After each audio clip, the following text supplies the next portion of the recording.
శ్రీమాత్రే నమ. జయ గురు దత్తాత్రేయ నమ. ఈ వీడియోలో మనం వృశ్చిక రాశి వారు ఏ రంగంలో స్థిరపడతారు, ఎన్ని సంవత్సరాలు దాటిన తర్వాత వీళ్ళకి జ్ఞానోదయం అవుతుంది, వీళ్ళు అదృష్టవంతులు కావాలంటే ఏ నియమాలు పాటించాలి, ఏ రత్నాన్ని ధరించాలి అన్న విషయాల్ని ఈ వీడియోలో తెలుసుకునే ప్రయత్నం చేద్దాం. వృశ్చిక రాశి అంటేనే సహజ రాశి చక్రంలో 8వ రాశి, అంటే అష్టమ రాశి. మరి ఒక విధంగా జ్యోతిష శాస్త్ర ప్రకారం ఇది అష్టమం అన్నది ఆయుష్ సంబంధించినది, రహస్యమైనది, గుప్తంగా ఉన్నది ఈ రాశి యొక్క లక్షణం. సో ఈ రాశికి కుజుడు అధిపతిగా ఉంటాడు. చంద్రుడు ఇదే రాశిలో నీచ పొందడం జరుగుతుంది.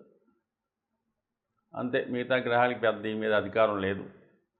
సో ఏదైనా ఈ రహస్యమైనటువంటిది అంటే మనకు ఆయుష్ సంబంధించింది కాబట్టి వైద్య వృత్తికి సంబంధించింది, అంటే దీర్ఘకాలిక వ్యాధులన్నీ కూడా ఈ రాశిలోనే ఉంటాయి.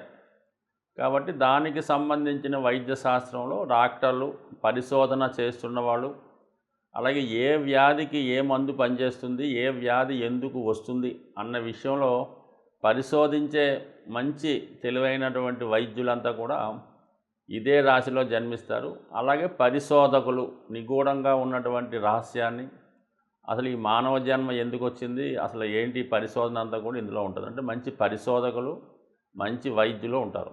అలాగే మరి వృశ్చిక రాశి అవ్వటం వల్ల, కుజుడు అధిపతి అవ్వటం వల్ల దేశ రక్షణలో రహస్యాలను దాచిపెట్టే సిబిసిఐడి, రహస్య గూఢచారులు, అలాగే దేశ యొక్క రక్షణలో పాల్గొనే అందరు ఉద్యోగులు, అంటే మిలిటరీ సంబంధించిన వాళ్ళంతా కూడా ఇందులోనే ఈ రాశిలోనే జన్మిస్తారు. అలాగే అతి కష్టమైనటువంటి ఉద్యోగాలు, అంటే మనకి బార్డర్లో విపరీతమైన మంచులో కాపలా కాసే సైనికులు కూడా ఇదే రాశిలో జన్మించడం జరుగుతూ ఉంటుంది. సో అందువల్ల ఏంటంటే కష్టపడుతూ రహస్యంగా ప్రాణం పోయినా సరే రహస్యం చెప్పని వాళ్ళు ఈ రాశిలో జన్మిస్తూ ఉంటారు. అలాగే దేశ రక్షణ సంబంధించిన వాళ్ళు అవడం వల్ల ఎక్కువ మంది ఫ్రీడమ్ ఫైటర్సు, దేశ స్వాతంత్రం కోసం పోరాడిన వాళ్ళు కూడా ఇదే రాశిలో జన్మించడం జరిగింది. అయితే వీళ్ళకి సరైనటువంటి గుర్తింపు రాదు పాపం. ఎంత కష్టపడ్డా కూడా వీళ్ళ యొక్క సర్వీసెస్, ఎందుకంటే 8 అష్టమం కదా, ఇది సర్వీస్ చేయటమే తప్ప వీళ్ళు సంపాదించినటువంటి ప్రతిభ, పేరు, ప్రతిష్టలు ఇతరులు పొందడం జరుగుతూ ఉంటుంది. సో ఏదైనప్పుడు కూడా వీళ్ళు నిరంతరం కష్టపడుతూ ఎంతటి కష్టాన్నైనా ఎదుర్కొని వాళ్ళు కర్తవ్యాన్ని నిర్వహించే అన్ని ఉద్యోగాలు ఇందులోనే ఉంటాయి. దాని తర్వాత పోలీస్ డిపార్ట్మెంటు, అలాగే ఈ మిలిటరీ, నేవీ ఇవన్నీ కూడా దీనికే అందిస్తాయి. దాని తర్వాత మెడికల్ సంబంధించిన ఫార్మా రంగం, ఫార్మాస్యూటికల్, బీఫార్మసీ, అలాగే కాంపౌండర్లు, ఈ మందులు ఇచ్చేవాళ్ళు, ఈ మందుల షాపులు, ఫెర్టిలైజర్ షాపులు, ఇవన్నీ కూడా ఆల్ మెడికల్ రంగం అంతా, అంటే మెడికల్లో ఫార్మా సంబంధించింది, ఈ మందులు సంబంధించినవన్నీ కూడా ఇదే రాశిలో ఉంటాయి. అలాగే కొద్దిగా మరి లిక్కర్ సంబంధించింది, అలాగే పెయింట్స్ సంబంధించింది కూడా ఇదే రాశిలో ఉంటుంది. వాటిలో పనిచేసే వాళ్ళు కానీ ఆ పారిశ్రామిక సంబంధించిన వాళ్ళు ఇందులోనే ఉండే అవకాశం ఉంటుంది ఈ రాశిలో. సో ఈ రాశిలో ఉన్నటువంటి నక్షత్రాలు పరిశీలిస్తే మరి విశాఖ 4వ పాదం మాత్రమే ఇందులో ఉంటుంది. విశాఖ 4వ పాదం, దాని తర్వాత అనురాధ మొత్తం 4 పాదాలు, జ్యేష్ఠ 4 పాదాలు ఇందులో ఉంటాయి. అంటే ఇక్కడ జ్యేష్ఠ నక్షత్రానికి ఇంద్రుడు ఆధిపత్యం వహించడం వల్ల ఎప్పుడూ కూడా ఇది అష్టమ రాశి అవ్వడం వల్ల నిరంతరం వీళ్ళ జీవితం అంతా పోరాడినట్టే ఉంటుంది. ప్రతిదీ కూడా పోరాడి సాధించుకోవాలి, ఏది కూడా సునాయాసంగా రాదు. అలాగే సాధించిన దాన్ని జాగ్రత్తగా రక్షించుకోవలసి ఉంటుంది. సో ఈ కారణం వల్ల ఏంటంటే ఈ రాశివారు ముఖ్యంగా జ్యేష్ఠ నక్షత్ర జాతకులకి ఏంటంటే, అంటే మరి ఇంద్రుడు కూడా రాజ్యాన్ని సంపాదించుకోవడం ఎవరో, అంటే ఏ విష్ణుమూర్తి ద్వారానో రాజ్యం తిరిగి పొందుతూ ఉంటే ఇతని చేష్టల ద్వారా రాక్షసుల యొక్క విజృంభణ ద్వారా వీడు రాజ్యాన్ని కోల్పోవడం జరుగుతూ ఉంటుంది. సో ఆ కారణం వల్ల ఏంటి ఈ నక్షత్రంలో జన్మించిన వారు, అంటే మొత్తం రాశికి కూడా వర్తిస్తుంది, ఎక్కువగా ధనాన్ని నష్టపోవడం జరుగుతూ ఉంటుంది, మళ్ళీ జీవితంలో సంపాదించుకోవడం జరుగుతూ ఉంటుంది. మొత్తం మీద ఏంటంటే ఈ రాశిలో ఉన్నవాళ్ళు ఖచ్చితంగా జీవితంలో ఒకసారన్నా సరే పెద్దలు ఇచ్చిన ఆస్తి కోల్పోవడం కానీ, అలాగే ఏదో విధంగా వచ్చిన సంపాదించిన ధనాన్ని మొత్తం నష్టపోవడం కూడా జరుగుతూ ఉంటుంది. అయితే తిరిగి మళ్ళా సంపాదించుకుంటూ ఉంటారు. అయితే ఈ అనురాధ నక్షత్రానికి సాధారణంగా ఏంటంటే వీళ్ళు చాలా ప్రేమాభిమానాలు కలిగి ఉంటారు. అందరినీ కూడా బాగా చూసి అందరికీ కూడా ధైర్యాన్ని చూడడం కానీ, వాళ్ళకి ఆదరించడంలో కానీ, వాళ్ళ ఇబ్బందుల్లో ఉంటే సహాయం చేయడంలో కూడా ముందే ఉంటారు. అంటే అనురాధ అంటే రాధ అనుకుందాం. 2 విశాఖ అనురాధ కూడా సేమ్ క్వాలిటీస్ కలిగి ఉంటే అది ఒక విధంగా విజయానికి చిహ్నం. కాబట్టి ఈ నక్షత్రంలో జన్మించిన జాతకులు జీవితంలో కష్టపడి పైకి వస్తారు. అయితే ఎవరినైతే వీళ్ళు బాగా నమ్ముతారో, ఎవరు మనకి జీవితాంతం అండదండగా ఉంటారు అనుకుంటారో వాళ్ళే వీళ్ళకి ఎదురు తిరిగి వాళ్ళ వల్ల నష్టపోతూ ఉంటారు. సో ఈ విధంగా ఈ రాశివారు ఏదో విధంగా జీవితంలో నమ్మిన వారి వల్ల కానీ, వ్యాపారం వల్ల కానీ నష్టపోవడం జరుగుతుంటుంది. అలాగే ఇది సహజంగా 8వ రాశి అవ్వటం వల్ల ఉద్యోగంలో కూడా ఏదో ఒక ఇబ్బంది ఎదుర్కోవడం, అలాగే ఉద్యోగాన్ని కోల్పోవడం, సస్పెండ్ అవ్వడం,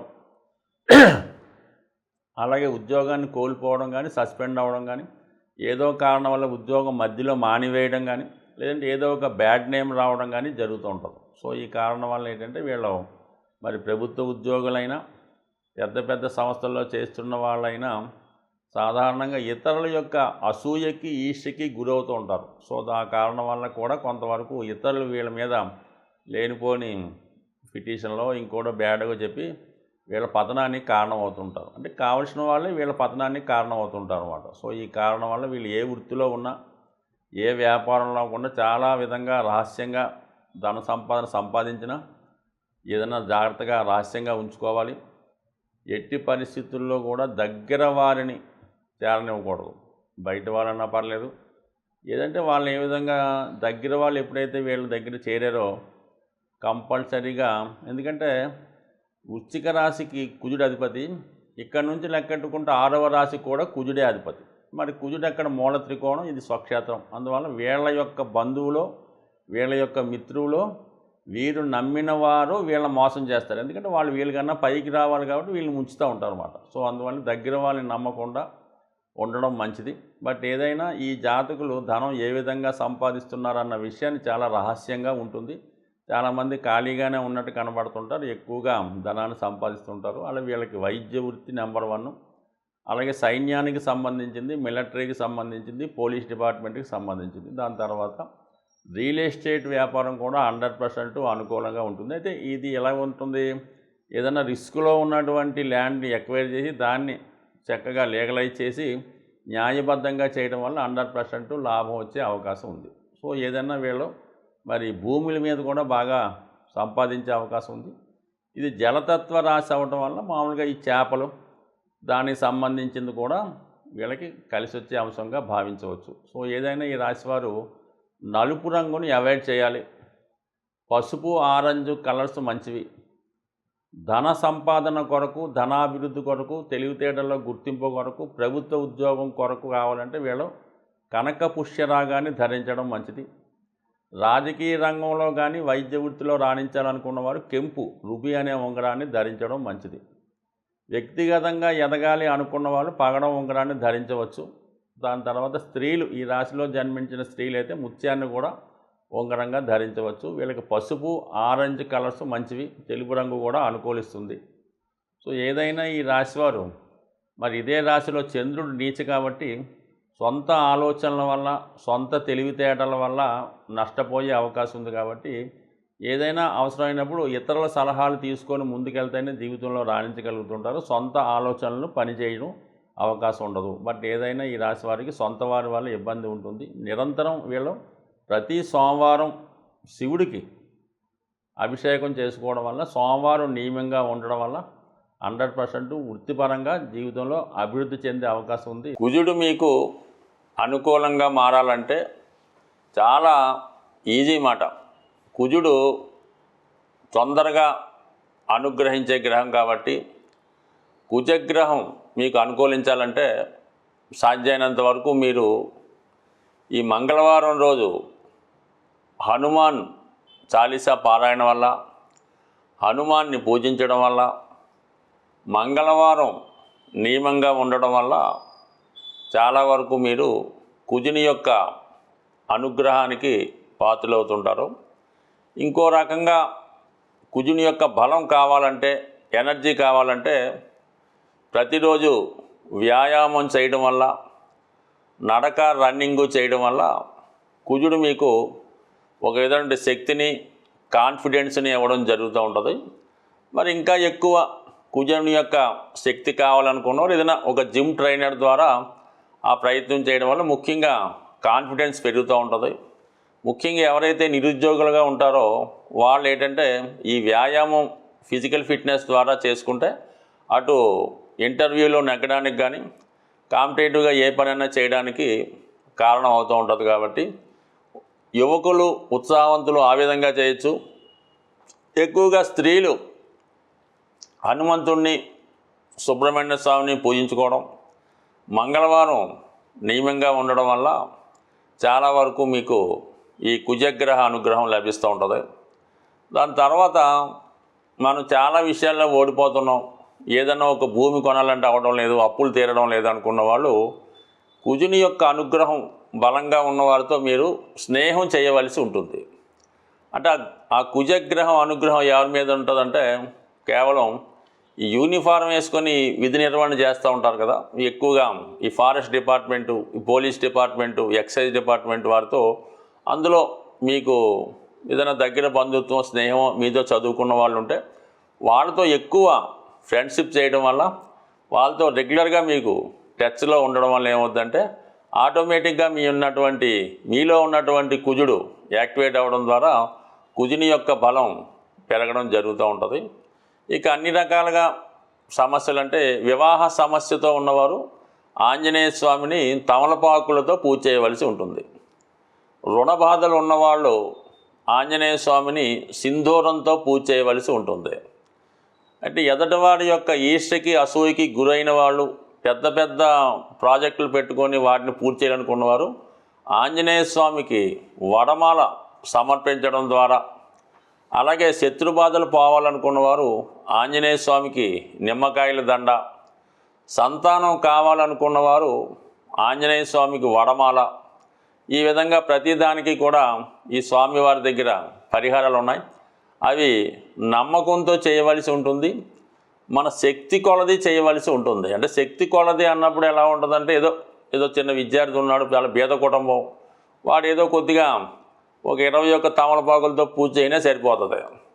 మనం బాగా ధనవంతులం, నెలకు 3-4 లక్షలు సంపాదిస్తాం అనుకున్న వాళ్ళు వాడు 108 తమలపాకులు కాకుండా ఒక తమలపాకుల బుట్ట, దాంతో అభిషేకం చేయడం వల్ల, అంటే వాళ్ళ శక్తి కొలది చేయడం అంటే ఇదే అర్థం మాట. దానివల్ల అలా చేయాలి తప్ప అది మనం ఒకరితో పోల్చుకోకుండా మన శక్తి ఎంతవరకు అనుకరిస్తుందో మనస్ఫూర్తిగా ఏదైనా ఇటువంటి పరిహారం మీరు చేయడం వల్ల శీఘ్రంగా మీకు స్వామి యొక్క అనుగ్రహం లభించే అవకాశం ఉంది. బట్ ఏదైనా భూమి దక్కాలంటే ఆంజనేయ స్వామి అనుగ్రహం తప్పనిసరిగా ఉండాలి. కాబట్టి సాధ్యమైనంత వరకు ఈ భూమి కావాలనుకున్న వాళ్ళు ఆంజనేయ స్వామిని పూజించుకోవడం, కుజగ్రహ అనుగ్రహం కోసం మంగళవారం నియమంగా ఉంటూ, మరి ఈ మధ్యకాలంలో వస్తున్నటువంటి ఈ కరుంగలి మాల ధరించడం వల్ల కానీ, 3 ముఖాల రుద్రాక్ష ధరించడం వల్ల కానీ, లేదంటే ఈ పగడం, మంచి జాతి పగడం దొరికినప్పుడు దాన్ని ఉంగరంగా ధరించడం వల్ల కానీ, లేదా ఇవన్నీ కానప్పుడు కాపర్తో తయారు చేసినటువంటి కడియం కానీ ఉంగరం కానీ ధరించడం వల్ల, రాగి గ్లాసులో వాటర్ తాగడం వల్ల, రాగి పాత్రలు ఉపయోగించడం వల్ల కూడా కుజగ్రహ అనుగ్రహం ఉంది. కుజగ్రహం అనుగ్రహం ఉన్నవాడికి రుణాలు అయితే ఉండవు. స్వస్తి.